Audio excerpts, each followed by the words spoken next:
Postmortem table पर रखी एक लाश का पोस्टमार्टम करते करते दीपक ने कहा, सच हमेशा ही हमारी कल्पना से परे होता है। जो दिखाई दे रहा है जरूरी नहीं कि वह सच होता है, और जो सच होता है जरूरी नहीं है कि वह दिखाई दे।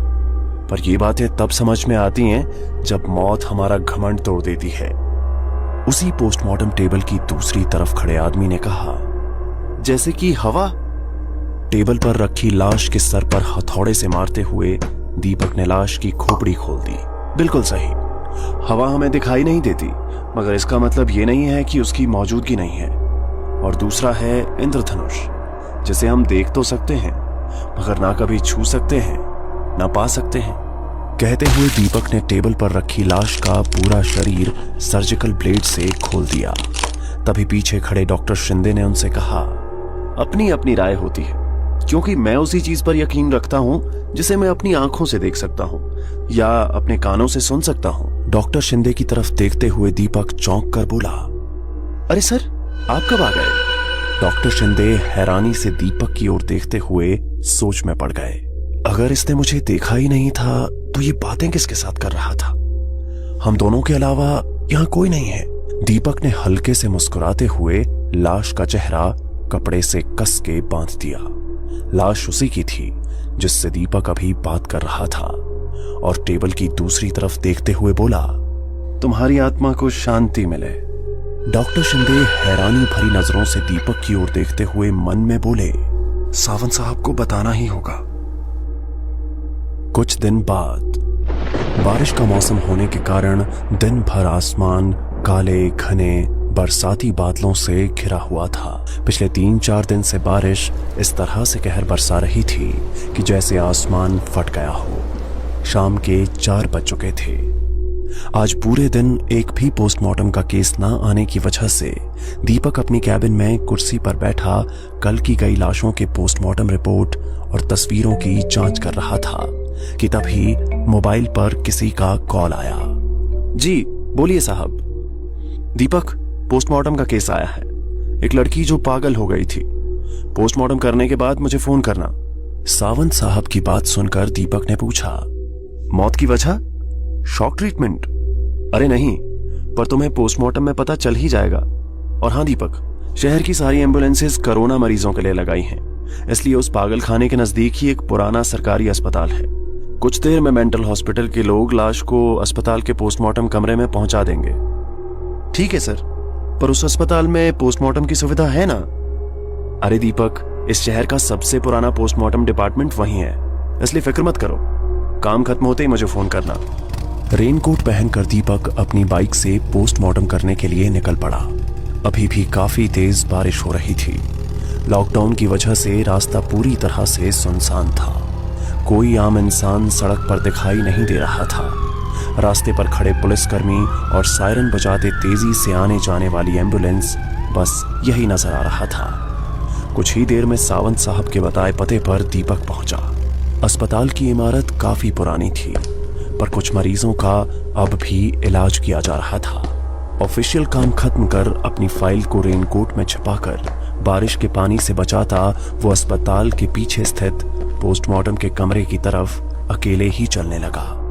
बारिश का मौसम और कोरोना लॉकडाउन की वजह से हॉस्पिटल के पीछे वाले उस पोस्टमार्टम डिपार्टमेंट में इंसान ना के बराबर ही थे। कच्ची सड़क के आसपास कमर तक उगी हरी घास, कुछ कुछ झाड़ियों के बीच जर्जर हुआ वो रंग उड़ा कमरा बाहर से ही काफी डरावना लग रहा था। शाम के 4:30 बजने के बावजूद काले घने बादलों से घिरा आसमान रात के अंधेरे जैसा महसूस हो रहा था। पोस्टमार्टम कमरे के बाहर रुकते हुए दीपक दाईं तरफ खड़े बरगद के पेड़ को कुछ सेकंड देखता रहा। बाहर की तरफ खुलने वाला दरवाजा खोला, अंदर जाकर दरवाजा बंद कर लिया और अपना रेनकोट वहीं पर लटका दिया। दीवार से सटी लकड़ी की अलमारी का दरवाजा खोलकर पोस्टमार्टम के कपड़े चढ़ाए, हाथ पर ग्लव्स, चेहरे पर मास्क लगाकर उसने पोस्टमार्टम टेबल की ओर देखा। कुछ ही कदमों पर सफेद कपड़े से ढकी एक लाश टेबल के ऊपर रखी थी। अलमारी के पास का बटन शुरू करते ही पोस्टमार्टम टेबल के ऊपर लटक रही ट्यूबलाइट ऑन हो गई। पुराने जर्जर हुए उस कमरे के भीतर नजर घुमाते दीपक उस लाश के नजदीक गया। टेबल के ऊपर रखे रिपोर्ट को उठाकर देखा। नाम सिमरन, उम्र 24 साल, पता। सारी जानकारी पढ़कर उसने लाश के चेहरे पर ढका हुआ सफेद कपड़ा हटाया। लाश एक युवा लड़की की थी। चेहरे पर अजीब सी थकान दिखाई दे रही थी। खुली आंखों के नीचे बने डार्क सर्कल से पता चल रहा था कि वो काफी परेशान थी, नींद न आना या ऐसे ही किसी बात की वजह से। उसने लाश के ऊपर से कपड़ा हटा दिया। लड़की के शरीर पर मेंटल हॉस्पिटल के कपड़े थे, शर्ट और पैंट। इतनी जवान और खूबसूरत लड़की पागल कैसे हो सकती है? कुछ तो वजह होगी।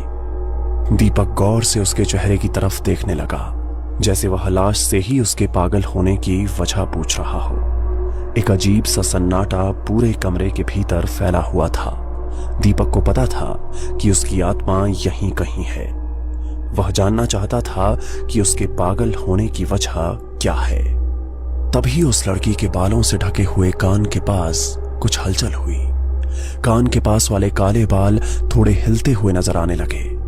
दिल थाम कर दीपक गौर से उस जगह देखने लगा। सन्नाटा, बहुत ही डरावना, जानलेवा सन्नाटा चारों ओर फैला हुआ था।